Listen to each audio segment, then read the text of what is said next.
dari nol, jadi dari bawah sampai bisa bungkus nasi, bawa piring banyak kan gitu, sampai mengurus manajemen, sampai di situ saya dulu tahapannya. Artinya saya secara ilmu di rumah makan itu mendapatkan, walaupun nggak semua ya, tapi hampir semua. Alhamdulillah kalau Minang Indah itu ada 17. Adapun embun pagi raya kemarin ada 5. Ada kawan kita yang ngajakin, ya sudah, buat coba-coba buat MBG mendukung pemerintah ya, program pemerintah. 4, 17, 4. Ada juga nasi kapau Minang Indah 1. Ada juga 2 sahabat 1. Ada juga nasi uduk. Jadi kalau yang total dari 5 brand itu ya, semua ada 24 sekarang. Omset sehari bisa 10 sampai 12 juta. Betul, kotor. Yang B itu sekitar 7, 6. Yang saya sekitar 4, 5 gitu. Ya, alhamdulillah kalau setiap Jumat kita berbagi masih jalan dengan digilir ya.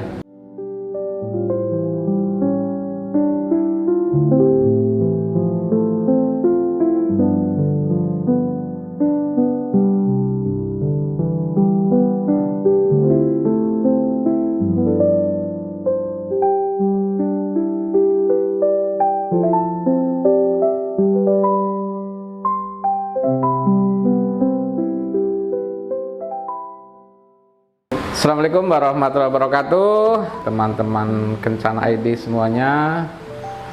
Salam kenal, saya Junedi dari Rumah Makan Minang Indah Group, Rumah Makan Embun Pagi Raya Group. Ada juga nasi kapau Minang Indah, ada juga Rumah Makan 2 Sahabat, ada juga nasi uduk Bu Devina, dan satu lagi ada juga namanya organisasi supporter sepak bola namanya Sikambara. Beralamat di Jalan Seta Pagar Alam, Gedung Meneng Raja Basa Bandar Lampung, di samping kampus Umitra. Latar belakang tentunya saya juga dengan senang hati menceritakan bagaimana sejarah saya. Mudah-mudahan bisa menjadi motivasi buat anak-anak muda ya, terutama yang memang punya minat berbisnis. Saya memulai usaha ini bukan ujuk-ujuk mendapatkan, kan. Memang saya dari kerja dulu sama orang, dulu di Jakarta. Setelah di Jakarta beberapa tahun sudah punya pengalaman, baru masuk ke Lampung. Di Lampung pun sempat kerja lebih kurang 5 tahun, baru kita mencoba usaha sendiri namanya Rumah Makan Minang Indah. Dulu di Jakarta pindah-pindah sempat di daerah Jakarta Utara, atau lebih tepatnya di daerah Pluit ya. Dari situ pindah lagi ke Jakarta Barat, arah ke Soekarno-Hatta, Cengkareng, pernah juga di daerah Puri, seperti itu. Daerah Muara Karang pernah juga, seputaran Jakarta Utara, Jakarta Barat. Tahun berapaan kira-kira? Sebelum Krismon ya, Krismon itu 97 ya. Ya, sekitar 94, 95, 96-an lah. Krismon itu 98 ya. Dari saya kan lulus SMP kan. Lulus ya? Iya, SMP. Iya. Di kampung di Purwokerto, Jawa Tengah. Aslinya? Purwokerto. Iya. Jadi dulu lulus SMP kemudian merantau. Betul, ke Jakarta. Beberapa tahun di Jakarta. 98 saya masuk Lampung. Kalau di rumah makan itu pastinya dari bawah sih ya. Ya dari nyuci piring, menyapu, mengepel, seperti itu sih tahapannya. Nah, sampai belajar pelan-pelan, belajar bungkus nasi, belajar menghidang bawa piring yang banyak itu ala udah-udah, seperti itu. Tapi yang pasti kalau memang kita di rumah makan Padang, ya pasti dari bawah dulu, nggak langsung jadi pelayan. Iya, apa saja ya, nyapu, mengepel, ngelap meja, nyuci piring, nyuci gelas, numbukin cabai, begitulah. 1 bulan pada saat itu berapa ya? Kayaknya sih sekitar 300-400 ribu ya waktu itu ya. Iya, pada saat itu kan.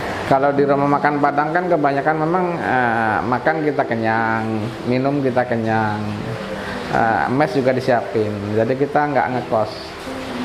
gitu. Tinggal ya di rumah makan itu biasanya disiapkan sih sama ownernya gitu, berupa mes. Yang jelas pasti kita memang betul-betul loyalitas yang paling utama ya. Kita dari subuh udah kerja kan, bantuin di dapur, bersihin ayam, bersihin ikan, bakar ayam, bakar ikan gitu-gitu. Nanti setengah hari udah jam 10, jam 11-an kita baru ke depan bantu melayani. Namanya kita bekerja kan tentunya dituntut untuk memberikan yang terbaik kepada ownernya, kepada bosnya. Kenapa? Karena dengan kita baik-baik tentunya bos juga akan senang. Dan maklum juga ketika memang kita melakukan pekerjaan yang kurang sempurna, pasti ditegur seperti itu. Saya sempat masakan siput cuma sebentar, cuman 2-3 bulan lah. Kebetulan waktu itu Lebaran saya pulang kampung, habis Lebaran datang lagi udah masuk rumah makan Padang, namanya Putra Minang, itu di daerah Pluit. Oh ya, namanya Putra Minang. Lebih kurang 3 tahun saya di situ, dari nol, jadi dari bawah sampai bisa bungkus nasi, bawa piring banyak kan gitu, sampai mengurus manajemen, sampai di situ saya dulu tahapannya. Artinya saya secara ilmu di rumah makan itu mendapatkan, walaupun nggak semua ya, tapi hampir semua. Kalau masak memang kan bukan basic saya ya. Saya lebih di servis tamu gitu, sama memegang manajemen, pembukuan, keluar masuk, pembelanjaan gitu.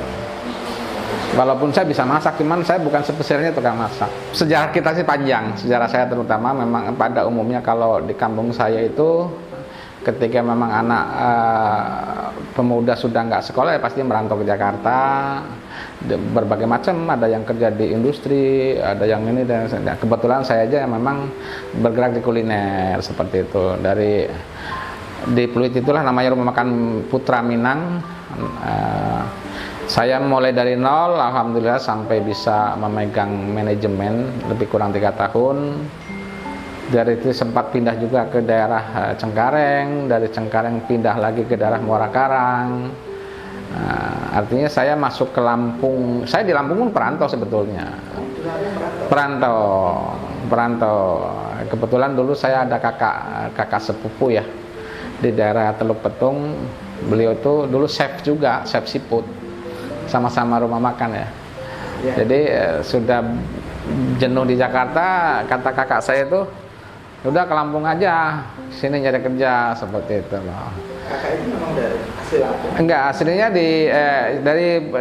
dari kampung juga, dari Purwokerto juga. Kebetulan belum punya istri di Lampung.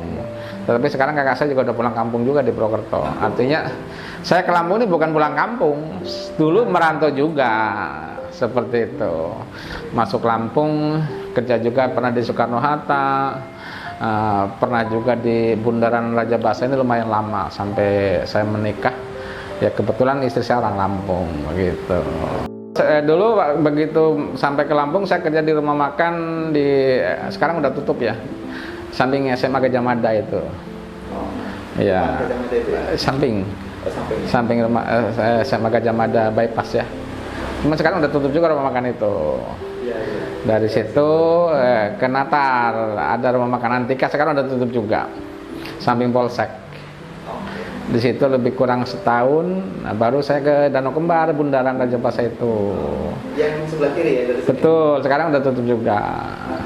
Nah, saya Danau Kembar itu termasuk kalau di Lampung ini pelabuhan saya, maksud saya dalam hal kerja dengan orang paling lama. Lebih kurang 4 atau 5 tahun lah. Dari bujang saya sampai punya anak 1 sih. Iya gitu. Saya lebih di ini juga di pelayan gitu, sempat juga dikasih kepercayaan sama bosnya untuk jadi kasir seperti itu. Waktu kembali lagi ke Jakarta ya, waktu di Pluit itu saya ketemu namanya Bapak Sapril almarhum ya. Beliau menceritakan saya juga sih, bukan bercerita kepada saya bagaimana perjalanan hidup beliau juga. Nah itu yang menjadi inspirasi saya juga sih, gitu lah. Kalau orang Sumatera Barat kan biasanya ulet-ulet ya, bisa 10 tahun, 15 tahun nggak pulang kalau belum sukses ya. Jadi cerita bagaimana beliau bekerja dengan orang di daerah Cipanas, di mana di puncak gitu-gitu lah. Itu yang membuat saya termotivasi juga. Kenapa? Oh, beliau juga rupanya tidak berpendidikan yang tinggi, bisa gitu loh. Nah, sementara saya pun sama lah ya. Dan karena memang tidak punya pendidikan yang tinggi, tentunya kita mau bekerja yang tempat yang ini juga kan agak sulit juga. Nah, artinya ini loh dunia saya, seperti itu. Artinya ini yang mungkin memang saya mau maju mau tidak ya di rumah makan ini. Kalau kerja malam itu kan santai ya. Saya orang mungkin main-main, saya mengambil nota bekas, buat oret-oretan, bikin kayak semacam apa sih, membuat apa ya, hitung-hitungan gitu ya. Oh ya, kalau beras 1 kilo jadi sekian porsi, daging sekilo jadi sekian potong, begitu gitulah. Iya, jadi saya waktu sambil kerja tuh ya. betul. Iya, kayak presentasi pada dirinya sendiri ya, enggak. Jadi itu kebetulan pulang pergi juga naik angkot. Nah, itu yang sekarang menjadi Minang Indah di Natar Batu Puru itu yang pertama kan. Itu rumah makan pertama. Betul, itu yang pertama. 2009. 2009. Saya dulu masih pulang pergi naik angkot ya. Iya, naik angkot. Jadi ini bisa, kebetulan ada tetangga tuh yang ngasih tahu kan. Itu punya bapak ini almarhum tuh Pak Ngajio namanya ya. Mau disewain, saya samperin lah. Dulu kecil sih, kios kecil dulu itu 4x7 ya kios itu. Sekarang kan yang Minang Indah Batu Puru itu 16x25 ya, 400 meter lebih sih. Iya, dulu sewa itu inget aja, saya ngambil 5 tahun. 5 tahun, 1 tahunnya 7 juta. 2009 itu. Berarti kalau 5 tahun itu kan 35 juta ya. Nah, sementara saya nggak punya uang segitu. Jadi saya bayar dulu 3 tahun itu. Tetapi dalam klausul kontrak kan tetap 5 tahun. 6 tahunnya baru saya lunasin. Seperti itu. Baik ya. Enggak ya memang seperti itulah ya draft sewa menyewanya. Alhamdulillah kebayar juga sih 6 bulan kemudian. Cuman pakai karyawan juga karena rumah makan tuh nggak bisa sendiri kan. Selama ini juga istri saya lebih ngurus anak-anak sih. Enggak belum terlibat yang kayak saya gitu. Jadi saya pagi ke pasar, setelah pulang dari pasar itu saya keliling ke PTP itu Rejosari dulu masih ramai itu, ke sekolah-sekolah bawa brosur gitu, bagaimana sih mengenalkan kita kepada mereka. Etalase kita kan 3 meter ya, masih ada untuk keluar masuk orang itu. Iya. Jadi pagi saya keliling ke sekolahan, ke pabrik-pabrik bawa brosur gitu. Betul ya. Di Batu, 1 tahun kemudian buka yang di Natar. Buka yang di Natar itu yang samping rumah sakit Medika ya. Gitu. Dari situ buka lagi di Kemiling yang samping Sate Utami. Yang jadi Embun Pagi Raya ya. Dari situ buka lagi yang di Raden Gunawan, Raja Basah itu. Dari situ ke Minang Indah yang di Kemiling. Kembali ke Kemiling ya, 2012 itu kalau nggak salah. Jadi saya juga kesini udah agak lupa tahun bukanya kapan. Kadang ada setahun ada 2, ada 3 gitu. Iya. Itulah tahapan saya yang saya lalui itu. Bagaimana kita mau mengundang orang makan gratis kan namanya kita merintis. Kalau sekarang kan memang ketika kita grand opening ya pasti dibantu kan sama vendor-vendor itu. Gitu. Kalau dulu boro-boro mau membantu, iya kita mau ngutang beras aja mungkin nggak dikasih kan. Tapi kalau sekarang kan mereka yang datang sendiri kan. Gitu sampai dulu mas kawin tuh dijual ya. Sampai mas kawin? Iya. Istri nggak? Ya memang untuk berjuang sih. Gitu. Iya, karena memang kan benar-benar dari kampung nggak bawa apa-apa kan, bawa skill ilmu aja, pengalaman kerja. Kalau rumah makan itu kan sebetulnya ada apa sih mungkin 3 lah yang memang harus kita jaga ya. Yang pertama tentunya masakannya harus enak ya, harus enak, harganya juga jangan terlalu mahal, pelayanan kebersihan itu harus dijaga sih seperti itu. Itu yang saya tekankan sih kepada semua karyawan kayak gitu. Jangan sampai orang masakan belum sempurna kita jual misalnya. Jadi harus dicek dulu sebelum sampai ke depan ya, ke meja itu harus dicek dulu. Ketika memang kurang sempurna, kembalikan ke dapur, diolah ulang. Itu bagi hasil polanya. Nah, jadi satu outlet, satu manajemen, satu pimpinan, satu komando. Jadi semua masing-masing outlet sudah ada pimpinannya. Kepala toko lah, kepala rumah makan. Iya, gitu. Semuanya polanya bagi hasil. Iya, itu yang menurut saya paling nyaman ya buat kami sebagai pengusaha maupun buat karyawan. Jadi ada rasa tanggung jawab memiliki yang lebih sih. Gitu. Iya. Proporsi pembagiannya seperti apa? Mungkin gambaran aja. Oh iya, kalau polanya dari zaman saya dulu bekerja di Jakarta maupun di Lampung ya, karena memang lagi-lagi saya akan berangkat dari kerja dengan orang lebih kurang 15 tahun lah ya. Ya laba bersih ya, keuntungan bersih itu 50% buat kami sebagai pemodal. Kalau memang ya kami sebagai pemodal, sebagai owner, kalau memang saya ada joinnya dibagi lagi dengan mitranya, dengan kawan join saya, yang 50% itu ya mutlak punya karyawan. 50%. Iya. Nah, dan mereka baginya juga sesuai dengan jabatan juga. Betul, enggak dibagi rata. Gitu. Ada kepala dapur, ada memang pimpinan cabang dan seterusnya dan seterusnya. Yang paling tinggi kepala dapur, kepala chefnya itu. Ya, kepala chef, dari kepala chef biasanya ke pimpinan toko, pimpinan rumah makan, pimpinan cabang. Nah, dari situ ke asisten dapur, ke orang depan, orang gerobak itu yang bungkus-bungkusin, baru ke kasir, baru ke tukang jus. Ya, minuman dan tukang bersih-bersih. Kalau saya kan memang selama ini juga polanya bagi hasil ya. Ya buat saya karena memang belum mengalaminya sistem gaji ya, saya lebih nyaman seperti itu sih, ada rasa tanggung jawab yang lebih. Gitu ya, sama-sama bertanggung jawab kan. Ya artinya ketika karyawan ini melakukan kesalahan yang mengakibatkan merugikan rumah makan, itu kan bukan merugikan saya aja, merugikan kawan-kawan kamu, merugikan anak istri temenmu, seperti itu. Nah, kalau gaji flat bulanan kan tentunya ya udah, yang penting saya kerja setiap bulan dapat sekian gitu. Mungkin motivasinya berbeda ya, motivasi dan tanggung jawab. Omset sehari bisa 10 sampai 12 juta. Betul, kotor. Yang B itu sekitar 7-6. Yang saya sekitar 4-5 gitu. Kotor ya. Betul. Ya, alhamdulillah kalau setiap Jumat kita berbagi masih jalan dengan digilir ya. Contoh Jumat kemarin cabang PU, besok mana. Jadi ketemu dapat semuanya. Ya, mereka membagikan berbentuk nasi, bisa di jalan-jalan, bisa juga ke panti asuhan. Alhamdulillah rutin setiap Jumat berkah namanya.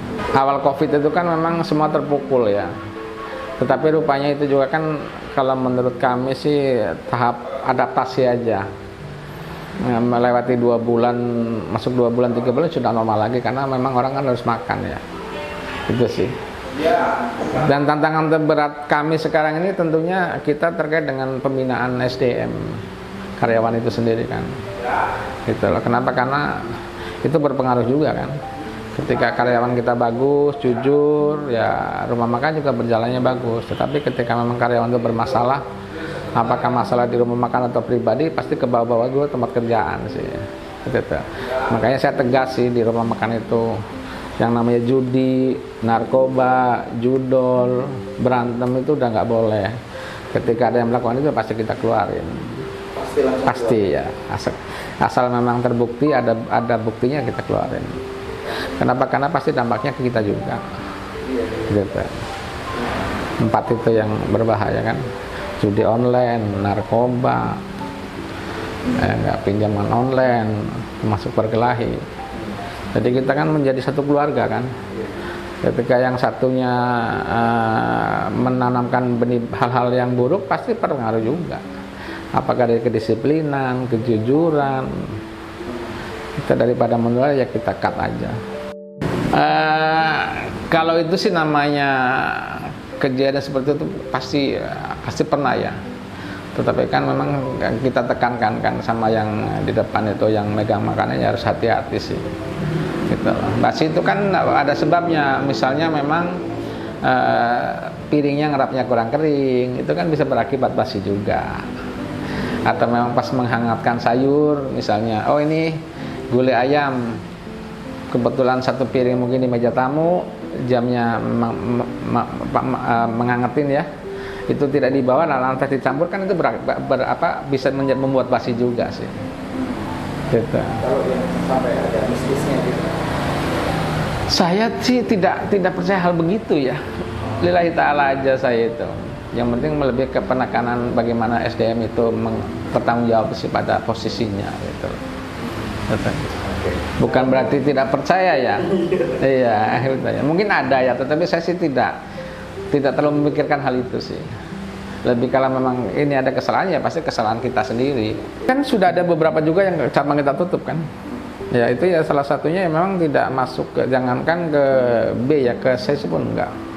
Cabang kita di Damri, dulu dia ada di Pasar Kangkung, ada juga di Bypass, samping Lampung Pos, ada juga di Pramuka, itu saya tutup. Kenapa? Karena tidak masuk di level yang C itu. Sebetulnya rugi tidak, cuman labanya sedikit sekali gitu. Jadi sulit untuk membaginya. Nah tentunya ketika laba sedikit kan berpengaruh juga ke pendapatan karyawan. Nah ketika karyawan hasilnya tidak minus ya, kecil ya, pasti dia ninggalin kita juga gitu. Kita pasti kesulitan. Nah, standar minimal kita tuh di C itu pokoknya ya dapat sehari 5 juta itu lah. Kalau di bawah 5 juta mesti tutup. Bisa dikatakan seperti itu. Iya, bisa dikatakan seperti itu. Kasihan. Iya, kita sih tidak rugi ya. Pasti dapat sih untung sekitar 25 ya. Taruh dapat 25 juta, kalau dibagi 2 kan karyawan dapatnya sedikit sekali gitu loh. Itu yang membuat kita repot kan. Bahkan dulu juga sempat sebelum kita tutup, ya sudah saya nggak ngambil buat karyawan semua dengan harapan ada peningkatannya. Ya tetap memang mungkin rezekinya cuma segitu gitu. Akhirnya tutup juga gitu.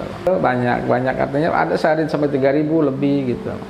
Sampai sekarang juga walaupun tidak sifatnya massal, mendatangkan massal kan, ada juga kita bekerjasama kan dengan Pemkot, dengan Biro Umum Provinsi, ada juga dinas-dinas sedikit-sedikit dengan pesawaran, masih ada juga yang memang sampai ribuan gitu. Pihak dengan kerjasama dengan pihak luar lumayan banyak juga, cuma kan mereka sudah kenal dengan kami, gitu loh. Nggak perlu menawarkan lagi, tinggal menjaga aja. Gitu. Ada beberapa kan dinas-dinas gitu kerjasama dengan kita. Kalau Minang Indah itu di Batu Puru Natar 1, di Natar samping Rumah Sakit Medika 1, di Raden Gunawan 1, yang di Tataan 2, di Gading 1, selebihnya di Bandar Lampung semua. Betul. Ada pembenahan aja sih di cabang-cabang yang memang dinilai kurang maksimal apa gitu loh. Dan kebetulan kita lagi bangun di sini juga kan, ini untuk mindah yang di depan Umitra itu. Alhamdulillah ini udah beli juga saya. Ini menjadi pusatnya kayak gini. Ya, karena ini di tengah-tengah ya. Jadi kalau ada kawan, termasuk teman-teman dari Kencana ID kan enak nyamperinnya. Di tengah-tengah. Iya. Pastinya lah, ini kan besar kan nilainya kan, besar buat saya besar ya. Ya mau nggak mau begitu ya. Lumayan lah pokoknya. Kemarin ini kan kalau ini Jeta Pegar Alam ya. Apa Jeta Pegar Alam ini ya? Iya, ini kan kalau nomor 1 lah, jalan nomor 1 ya. Mungkin kalau kayak di Jakarta itu Jalan Tamrin, Gatot Subroto ya. Ini udah NJP-nya udah tinggi juga kan. Kemarin sih kita beli aja semeter udah 12 juta. Semeter 12. Iya, ini 525 meter. Bangun ya lumayan lah pokoknya. Iya. Beli kemarin 1,8, bangun 1,5. Berarti hampir 7 ya. 8. Iya, 8. Iya. Iya. Nanti di atas kan ada ruang meetingnya juga. Iya. Meeting room ada. Ada di atas ya. Yang outdooran atau yang VIP? Dibagi 2 ya. Ada yang AC, ada yang non AC gitu ya. Artinya orang semua juga bisa berusaha ya. Nah, yang penting dia tekun, fokus, dan punya ilmunya sih. Ya, itu buat teman-teman anak muda itu. Pokoknya jangan menyerah. Kalau memang kita gagal, kita coba lagi. Tetapi dari kegagalan itu kita bisa evaluasi di mana sih letak kesalahan kami, gitu. Nah, dengan mengetahui kesalahan kan mudah-mudahan kita coba lagi dan bisa memperbaiki itu. Gitu. Buat anak-anak muda, terutama generasi yang memang muda untuk masa depan, pokoknya kita jangan pernah merasa kecil, jangan putus asa, jangan merasa rendah diri mungkin karena kita sekolahnya tidak tinggi dan sebagainya. Yang penting kita punya semangat, berpikiran positif, fokus, pasti kesuksesan akan diraih, seperti itu. Ya, sekali lagi saya juga tidak akan malu-malu bercerita kepada semuanya. Mudah-mudahan memang bisa ada hal-hal baik yang kita diambil buat anak-anak muda untuk masa depannya. Saya pun tidak sekolah tinggi, cuman SMP ya. Kalau sekarang udah paket saya udah selesai, saya juga mau kuliah. Nah, dengan latar belakang yang memang segala kekurangan saya pun, saya bisa punya usaha rumah makan yang sampai hari ini 24 cabang, punya karyawan lebih kurang 260, ada juga gudang bumbu, ada juga RPH ayam. Nah, itulah bukti daripada kerja keras saya. Bukan bermaksud mau menyombongkan ya, tetapi paling tidak inilah motivasi buat anak-anak muda yang memang punya masa depan.